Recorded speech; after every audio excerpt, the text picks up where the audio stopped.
مرحبا أيها الطلاب الكرام إلى درس الحديث من جديد. وبارك الله في علمكم وفي عملكم وفي عمركم وفي كل شيء ما عندكم من الله سبحانه وتعالى. داعين الله سبحانه جل شأنه أن يوفقنا لما يحب ويرضى وأن يسهل علينا هذه الأمور والدروس والعلوم، ووفقنا الله وإياكم التوفيق والسداد والرشاد والنجاة والفلاح والفوز في الدارين. رب زدني علما رب اشرح لي صدري ويسر لي امری واحلل عقدة من لسانی یفقهوا قولی. عزیز طلبہ، بفضل اللہ و بحمد اللہ تعالی و بعون جل وعلا ہمارے ان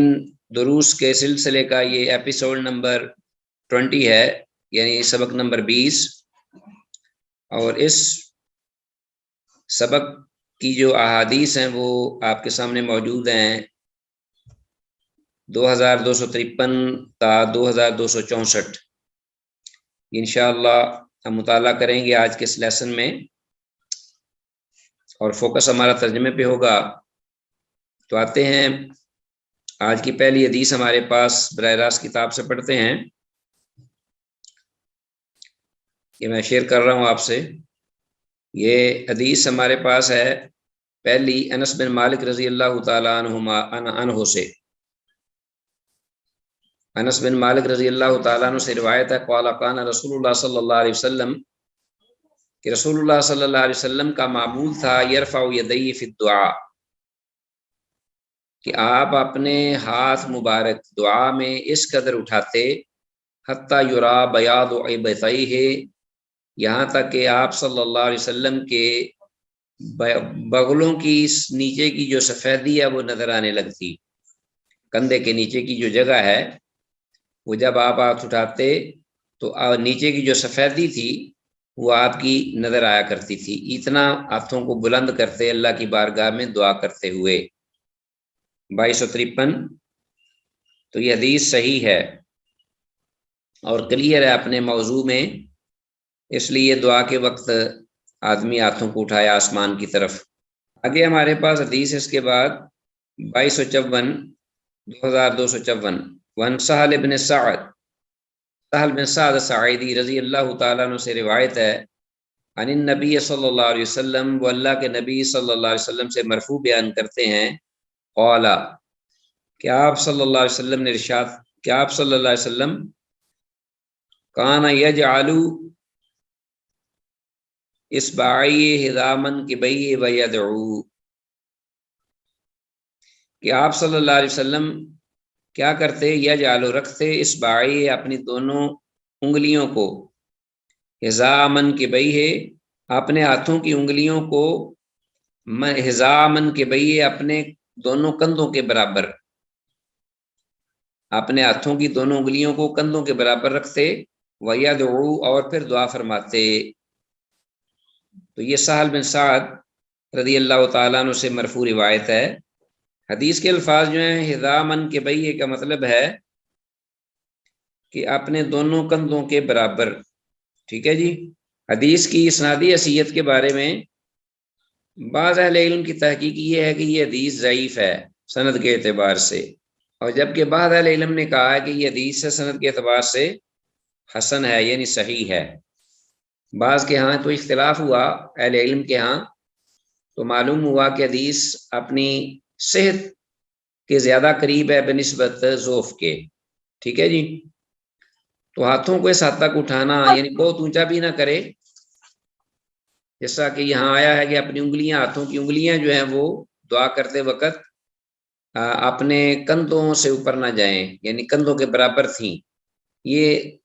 طریقہ ہے جو نبی مکرم صلی اللہ علیہ وسلم کا اس حدیث میں ثابت ہے، اسی پر عمل ہونا چاہیے۔ آگے ہمارے پاس عزیز طلبہ حدیث ہے 2225 2255 وعن صائب بن یزید عن ابیہ، صائب بن یزید وہ اپنے باپ سے روایت کرتے ہیں کہ ان النبی صلی اللہ علیہ وسلم، کہ بے شک نبی مکرم صلی اللہ علیہ وسلم کانا اذا دعا، جب آپ دعا فرماتے، فرفع یدیہ تو آپ اپنے ہاتھوں کو اوپر اٹھاتے، مسح وجہہ پھر آپ اپنے چہرہ انور پر ہاتھوں کو پھیرتے، مسح وجہہ بیدیہ تو آپ ہاتھ اٹھاتے اور پھر دعا کے ختم ہونے پر آپ آخر میں اپنے دونوں ہاتھوں کو اپنے چہرے پر پھیرتے۔ رواه البیہقی والاحادیث الثلاثہ فی الدعوات الکبیر، امام بیہقی نے یہ تینوں حدیثیں جو اوپر ذکر ہوئی ہیں الدعوات الکبیر میں ذکر کی ہیں، روایت کی ہیں، ٹھیک ہے جی۔ اور یہ حدیث جو ابھی ہم نے پڑھی ہے 2255، یہ حدیث سند کے اعتبار سے ضعیف ہے، اور اس کے ضعف کی وجہ ابو داود کی روایت میں حفص بن ہاشم مجہول ہے،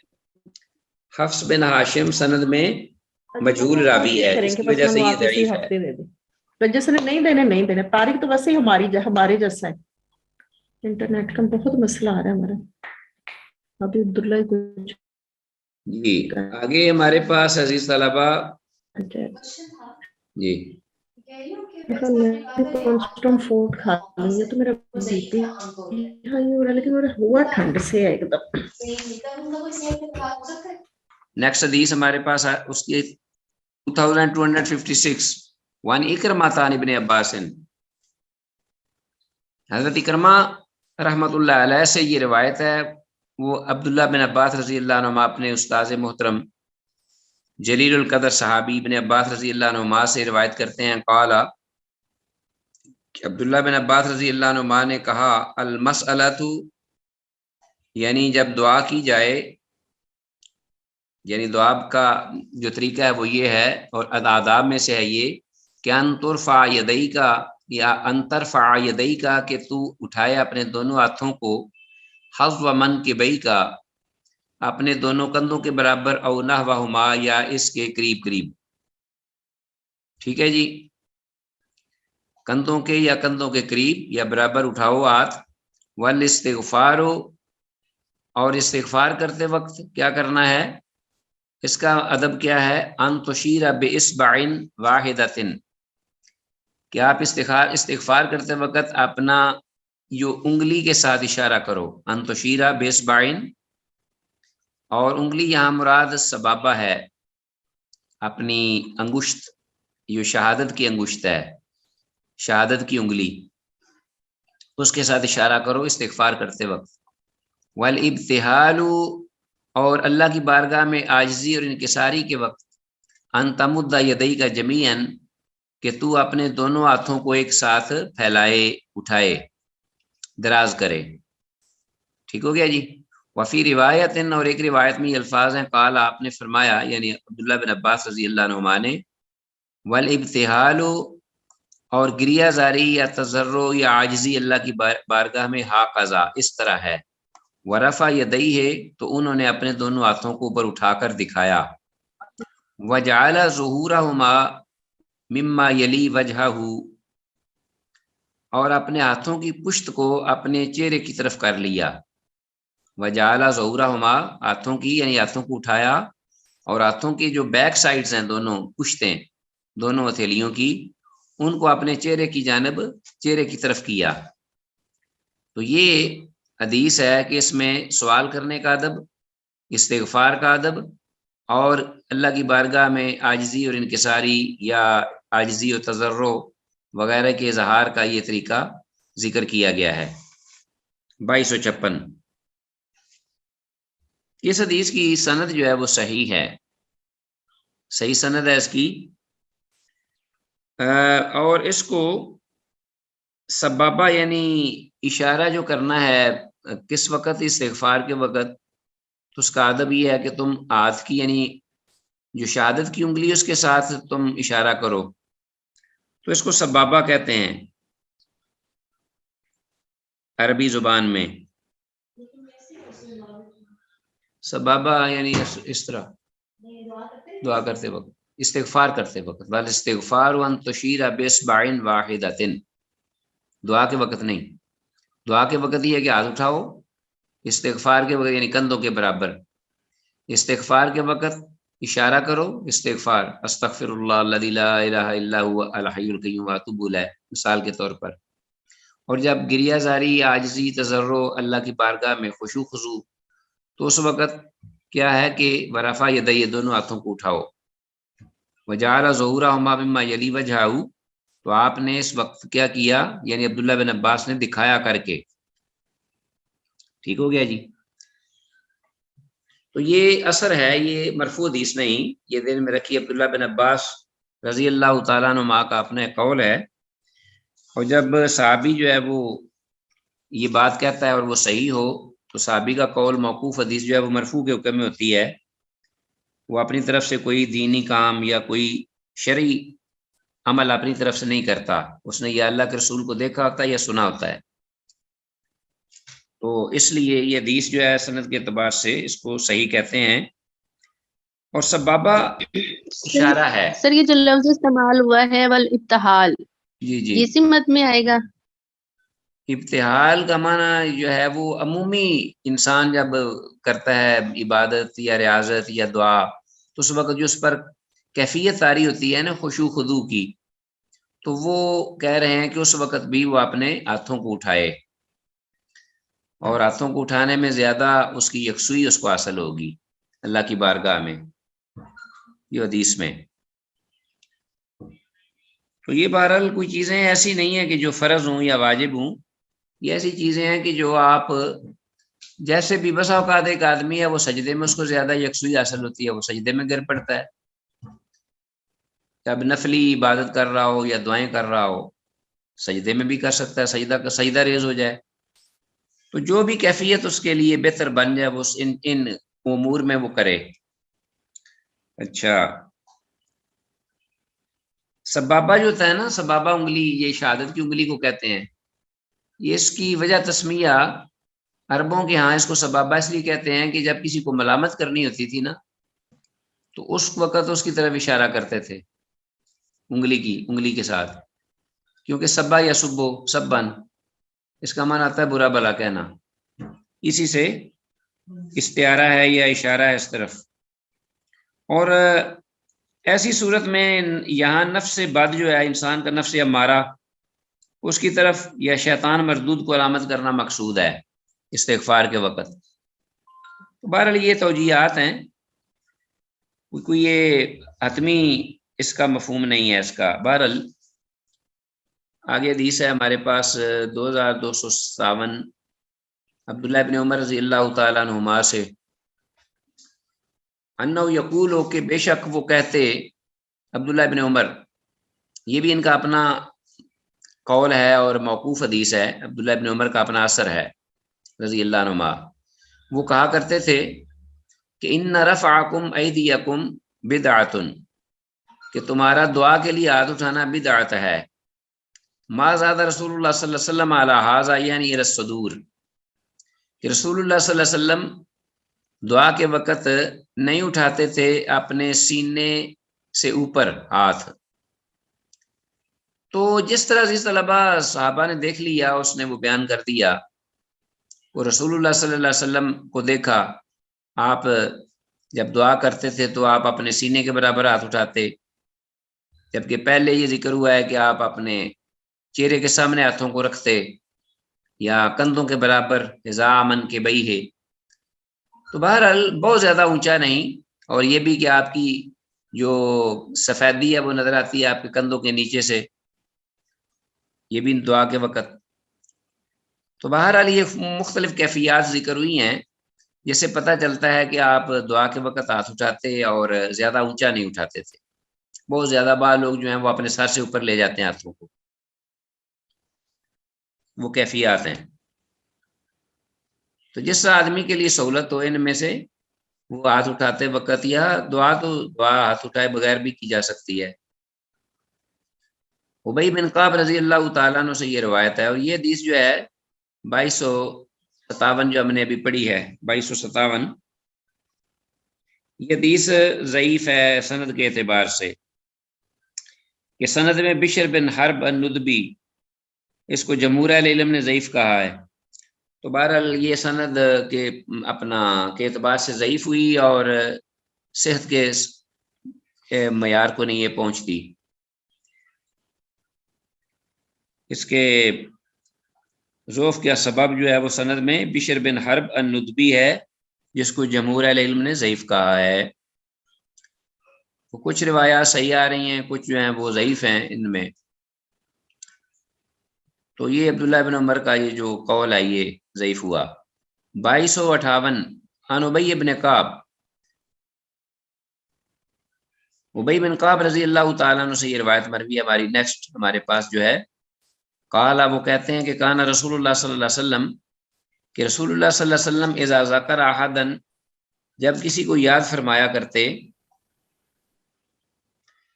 جب کسی کا تذکرہ فرماتے، کسی کو یاد کرتے، فدعا لہ، تو اس کے لیے دعا بھی کیا کرتے، بدا بنفسہ ہی، لیکن اس پر دعا کرنے سے پہلے اپنے پر، اپنی ذات پر دعا کرتے۔ رواه ترمذی وقال ھذا حدیث حسن غریب صحیح۔ امام ترمذی نے کہا ہے کہ یہ حدیث حسن، غریب اور صحیح ہے۔ یہ 2258 2258۔ تو اس حدیث کی سند امام ترمذی نے تو یہ کہا، لیکن حدیث کی سند اہل تحقیق کے نزدیک ضعیف، لیکن اس کا اصل جو ہے وہ صحیح مسلم میں موجود ہے، لہذا اپنے شاہد کے اعتبار سے یہ حدیث جو ہے یہ صحیح ہوئی ابی بن کعب رضی اللہ عنہ کی۔ اور اس میں ہے کیا کہ جب آپ کسی کا تذکرہ فرماتے، یاد آتا کوئی آپ کو، تو آپ اس کے لیے دعا کرتے، دعائیہ کلمات کہتے کہ اللہ فلاں پر رحم کرے۔ بدا بنفس ہی، پھر اپنے آپ پر پہلے ابتدا کرتے دعا کی۔ ٹھیک ہو گیا جی۔ تو حدیث میں الفاظ بدا بنفس ہی کہ سنت پر عمل کرتے ہوئے آدمی کو چاہیے کہ وہ پہلے اپنے لیے دعا کرے، پھر دوسرے لوگوں کے لیے دعا کرے۔ مثلا وہ اس قسم کے الفاظ کہہ سکتا ہے، رحم اللہ علینا وعلیہ علیہم وعلیہ، اللہ ہم پر رحم کرے اور اس پر بھی رحم کرے۔ اسی طرح الفاظ کہہ سکتا ہے،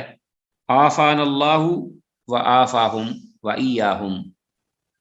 عافان اللہ، ہمیں اللہ عافیت دے اور ان کو بھی عافیت دے۔ تقبل اللہ تعالی منا ومنکم صالح الاعمال، عید ملے تو یہ الفاظ کہے، یہ الفاظ تقبل اللہ منا، اللہ ہم سے قبول کرے پہلے، تقبل اللہ منا ومنکم، اور تم سے بھی صالح الاعمال، نیک عمل۔ تو یہ طریقہ سن مسنون ہے کہ پہلے اپنی ذات کو مقدم رکھے۔ آگے ہے حدیث عزیز طلبہ 2259، یہ ایک مثل بھی ہے نا، اول خیش بعد درویش، پہلے اپنے آپ کو بعد میں دوسروں کو۔ 2259 وعن ابی سعید الخدری رضی اللہ تعالیٰ عنہ، ابو سعید خدری رضی اللہ تعالیٰ عنہ سے روایت ہے، ان النبی صلی اللہ علیہ وسلم قال، اللہ کے نبی صلی اللہ علیہ وسلم نے ارشاد فرمایا، ما من مسلم یدعو بدعوت لیس فیہا اثم ولا قطیعۃ رحم، کہ کوئی بھی ما من مسلم، کوئی بھی مسلمانوں میں سے ایسا مسلمان نہیں کہ یدعو بدعوت، کہ جو کوئی دعا کرتا ہے، کوئی بھی دعا، لیس فیہا اثم، جو جس میں کوئی گناہ کی چیز کام بات نہ ہو، جس دعا میں گناہ کی بات نہ ہو، ولا قطیعۃ رحم، اور نہ قطع رحمی ہو، لیس فیہا اسم ولا قطیعۃ رحم، جس میں کوئی گناہ نہ ہو ایسی دعا کرے، اور نہ ہی قطع رحمی کا کوئی معاملہ ہو اس دعا میں، اعطاہ اللہ بہا، مگر اللہ اس کو عطا کر دیتے ہیں وہ دعا، یعنی جو اس نے سوال کیا ہو، احدی ثلاث، تین صورتوں میں سے کوئی ایک صورت اللہ اس کو عطا کرتے ہیں۔ کیا؟ بس اوقات انسان جو ہے وہ پریشان ہو جاتا ہے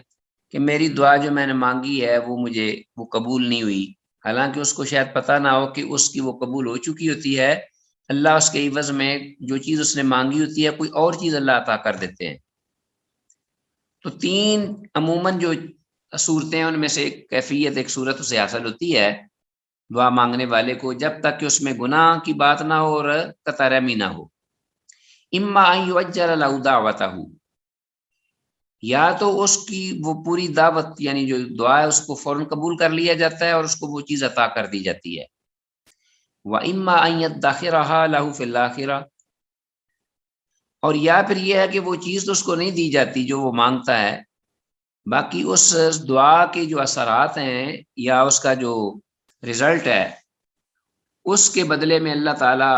آخرت میں اس کے لیے اجر اور ثواب جو ہے وہ اکٹھا کر لیتے ہیں، سٹور کر دیتے ہیں، ذخیرہ کر دیتے ہیں۔ وَإِمَّا أَن يُصْرِفَ عَنْهُ مِنَ السُّوءِ مِثْلَهَا، اور یا پھر یہ بھی اگر نہیں تو پھر اللہ جل شانہ کیا کرتے ہیں کہ اس سے اس دعا کی برکات و ثمرات کے حساب سے اس سے برائی کو پھیر دیتے ہیں، برے احوال یا پریشانی والے یا مصائب والے اللہ اس کو اس سے بچا لیتے ہیں، اس سے پھیر دیتے ہیں۔ قالو، جب یہ سنا صحابہ کرام رضوان اللہ علیہم اجمعین نے تو کہنے لگے اذن نکسر، تو پھر تو ہم خوب دعائیں کریں گے۔ قال، آپ نے فرمایا اللہ اکثر، اللہ تو اس سے بھی زیادہ آپ کو عطا کرنے والا ہے اپنا فضل، جتنا کہ آپ اللہ کے بارے میں توقع کرتے ہیں اللہ اس سے بہت زیادہ آپ کو عطا کرتا ہے، دیتا ہے یا دے گا۔ اللہ اکثر جیسا کہتے ہیں نا اللہ اکبر، اللہ بہت بڑا ہے تو اللہ بہت زیادہ دینے والا ہے، دیتا ہے، دے گا۔ تو بہرحال دعا جو ہے یہ حدیث سند کے اعتبار سے حسن یعنی صحیح ہے، ٹھیک ہے جی۔ تو اس میں دعا کی جو کیفیات ہیں وہ اللہ تعالیٰ قبول کرتے ہیں، لیکن اس کے جو ثمرات مختلف ہیں، جو اللہ اس کے لیے بہتر سمجھتا ہے وہ اس کے لیے ودیت فرماتا ہے۔ آگے ہے عزیز طلبہ ہمارے پاس حدیث نمبر 2260 عبداللہ ابن عباس رضی اللہ عنہما سے یعنی نبی صلی اللہ علیہ وسلم،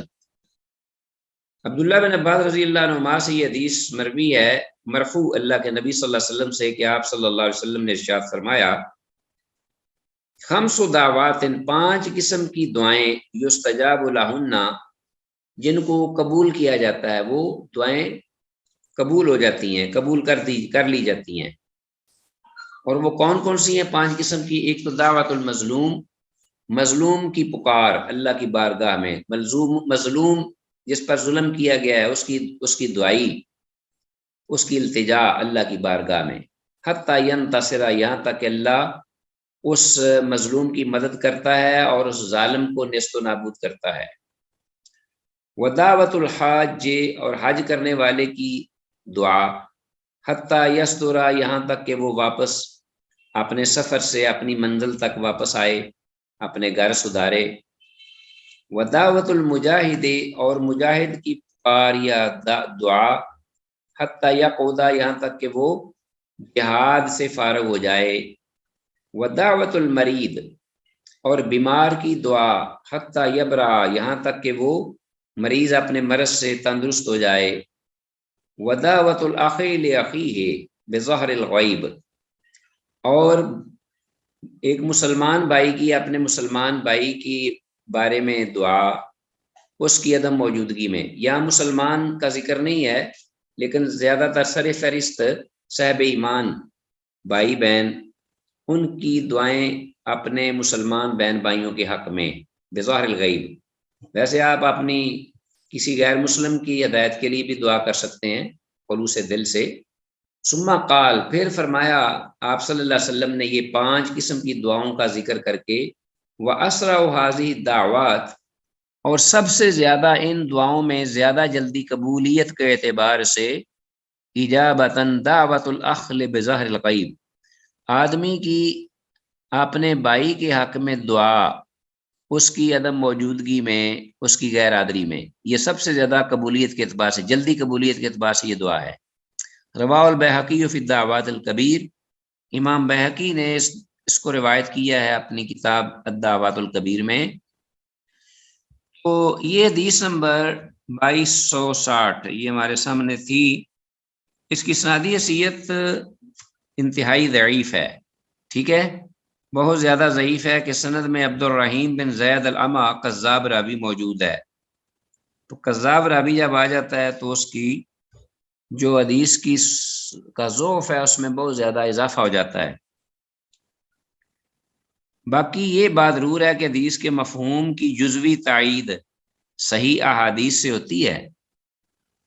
یعنی کچھ ایسی روایات ہیں جن میں ان دعاؤں کی قبولیت کا تذکرہ ہوا ہے جو کہ صحت کے اعتبار سے بھی ٹھیک ہیں، اتنی زیادہ ضعیف نہیں اور صحیح ہیں۔ تو جزوی صحت کے اعتبار سے یہ حدیث من حیث المفہوم ٹھیک ہے، واللہ عالم۔ آگے ہے حدیث طلبہ ہمارے پاس باب ذکر اللہ عز وجل والتقرب الیہ، نیا باب آیا ہمارے پاس، متفرق احادیث ہیں اس میں بھی، اور اس میں پہلی فصل ہے ہمارے پاس اللہ عز وجل کے ذکر اور اس کے تقرب کا بیان، اللہ جل شانہ کے اذکار اور ان اذکار کے ذریعے اللہ جل شانہ کا قرب حاصل کرنا۔ اس سلسلے میں فضائل میں یہ احادیث ہیں،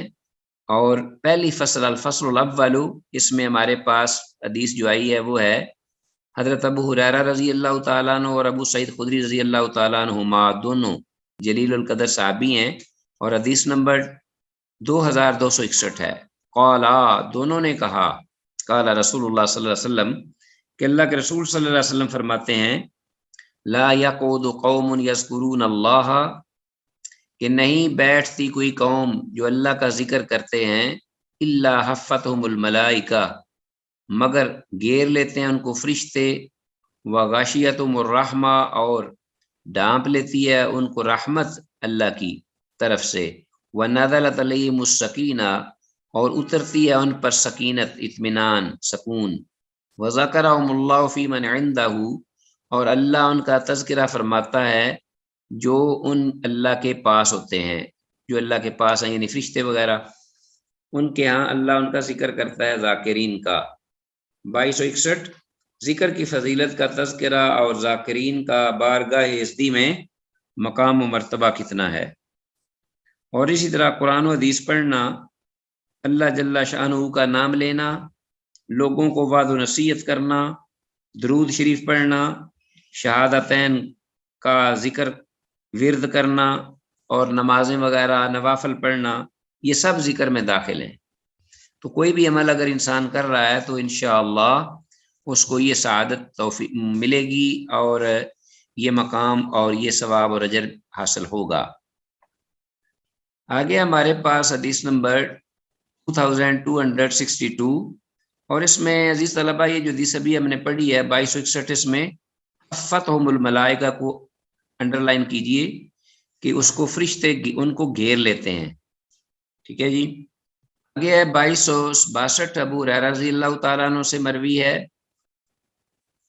ذکر کے بارے میں یہ حدیث آئیں گی۔ قال، ابو ہریرہ رضی اللہ عنہ فرماتے ہیں، کان رسول اللہ صلی اللہ علیہ وسلم یسیر فی طریق مکہ، کہ اللہ کے رسول صلی اللہ علیہ وسلم مکہ کے راستہ پر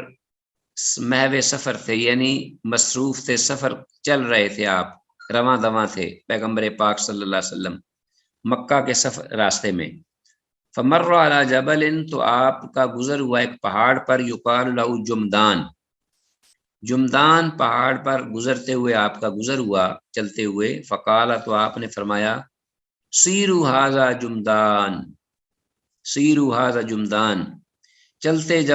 جاؤ یہ جمدان کا پہاڑ ہے۔ فقال، تو آپ نے فرمایا، سبق المفردون،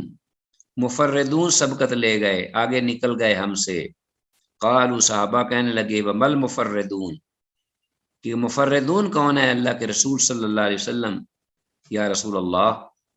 قال، آپ نے فرمایا، الذاکرون اللہ کثیرا والذاکرات، بہت زیادہ ذکر کرنے والے مرد اور بہت زیادہ ذکر کرنے والی، اللہ کا ذکر کرنے والی مرد اور عورتیں، یہ ہیں مفردون۔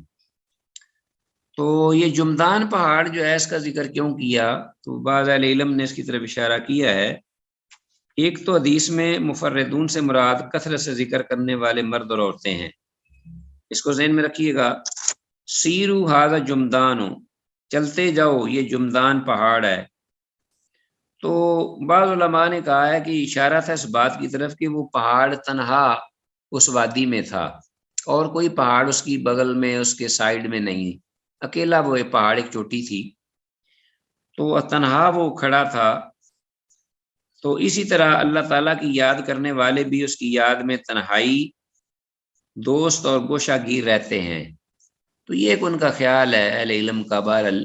کہ آپ صلی اللہ علیہ وسلم نے غالباً اس طرف اشارہ کر کے کہا کہ یہ جمدان جس طرح اکیلا اور تنہا ہے، اسی طرح ذکر کرنے والے بھی جو ہیں وہ بھی اپنی مقام میں، مرتبے میں اللہ کی بارگاہ میں ایک جدا اپنی ایک صفت رکھتے ہیں اور ایک اپنا ممتاز حیثیت رکھتے ہیں اللہ کی بارگاہ میں۔ واللہ عالم۔ 2263 حدیث آگے ہمارے پاس ابو موسیٰ عشری رضی اللہ تعالیٰ عنہ سے، وہ کہتے ہیں کہ قال رسول اللہ صلی اللہ علیہ وسلم کہ اللہ کے رسول صلی اللہ علیہ وسلم نے ارشاد فرمایا، مثل الذی یذکر ربہ، اس شخص کی مثال جو کہ اپنے پروردگار کو ذکر کرتا ہے، اپنے پروردگار کو یاد کرتا ہے دل سے، زبان سے، جوارح، پارٹس آف باڈی سے، کیسی بھی، والذی لا یذکر، اور وہ شخص جو کہ اللہ کا ذکر نہیں کرتا، اللہ کو یاد نہیں کرتا، مثل الحی والمیت، تو ان کی مثال زندہ اور مردہ کی سی ہے۔ تو بھی یہ متفق علیہ حدیث ہے، اور مطلب یہی ہے کہ آپ واضح ہے، بالکل کلیئر ہے کہ جس کے دل میں یاد الہی ہوتی ہے وہ دل اور پورا جسم ہی بابرکت اور پر رونق ہوتا ہے، پرسکون ہوتا ہے، جیسا کہ اللہ کی رحمت اور برکھا برستی اس پر، وگرنہ وہ بے آباد و ویران اور سنسان اور بے برکت رہتا ہے۔ آگے حدیث ہمارے پاس حدیث 2264 ابو ہریرہ رضی اللہ تعالیٰ عنہ سے مروی ہے، قال رسول اللہ صلی اللہ علیہ وسلم کہ رسول اللہ صلی اللہ علیہ وسلم نے ارشاد فرمایا، یقول اللہ تعالیٰ، یہ حدیث قدسی ایک اعتبار سے، جب اللہ کے رسول یہ فرماتے ہیں کہ اللہ تعالیٰ فرماتا ہے، یقول اللہ تعالیٰ، اللہ جل شانہ فرماتا ہے، انا عند ظن عبدی بی، میں اپنے بندے کے ظن کے قریب ہوں، عبدی بی، جو وہ میرے ساتھ ظن رکھتا ہے، گمان رکھتا ہے۔ تو اللہ سے ہمیشہ اچھا ظن صاحب ایمان رکھتے ہیں، لیکن وہ ظن وہ ہوتا ہے جو عمل کے ساتھ ہوتا ہے، بغیر عمل کے نہیں، جھوٹی امید نہیں، وہ تو شیطانی وسوسہ ہے۔ انسان عمل پیرا ہو، اللہ کا تابع دار، فرما بردار اور وفا شعار، متبع سنت، اور پھر اللہ پر ظن اچھا رکھے، گمان اچھا رکھے، اس کی قیمت اور ویلیو پڑتی ہے۔ وانا معاہو، اور میں اس کے ساتھ ہوں، اللہ فرماتا ہے، اور میں اپنے بندے کے ساتھ ہوں، اذا ذکرنی، جب وہ مجھے یاد کرتا ہے، فَإِن ذکرنی فی نفسہ، تو اگر وہ مجھے یاد کرتا ہے اپنی ذات میں، ذکرتہ فی نفسی، تو میں اس کو اپنی ذات میں ذکر کرتا ہوں، یاد کرتا ہوں۔ سبحان اللہ، جیسا کہ قرآن مجید میں ہے نا کہ اپنا وَاذْكُرُونِی اذْکُرکم واشکروا لی ولا تکفرون، فَاذْكُرُونِی اذْکُرکم، مجھے یاد کرو میں تمہیں یاد کروں گا۔ اللہ اکبر۔ وَإِن ذَكَرَنِی، اور اگر وہ مجھے یاد کرتا ہے فی مالئن، ایک ایسے گروہ میں، اپنے دوستوں کے گروہ میں، احباب میں، اپنے اہل و عیال میں، اپنے بیوی بچوں میں، کنبے قبیلے میں، یا کسی گروہ میں، ذکرتہ فی مالئن، تو پھر میں اس کو یاد کرتا ہوں ایسے گروہ میں، ایسی جماعت میں، خیر منہم، جو ان سے کہیں بہتر ہے۔ تو وہ مالئن یعنی فرشتوں کی جماعت وہ ہوتی ہے اللہ کی بارگاہ میں، تو اللہ ان کا ذکر ذاکرین کا اپنے ان فرشتوں میں کرتے ہیں تاکہ وہ بھی گواہ بن جائیں۔ تو یہ ایک شان ہے، مقام ہے، مرتبہ ہے اللہ کی بارگاہ میں ان لوگوں کا۔ تو عزیز طلبہ، اس کے ساتھ ہی آج کا یہ ہمارا درس اس حدیث پر اختتام پذیر ہوا۔ اللہ کی توفیق سے جو کچھ کہا ہے، سنا ہے، اس دعا کے ساتھ کہ اللہ اس کو سمجھنے اور اس پر عمل کی توفیق دے۔ ھذا ما عندی واللہ اعلی وعلم بالصواب۔ السلام علیکم ورحمۃ اللہ وبرکاتہ۔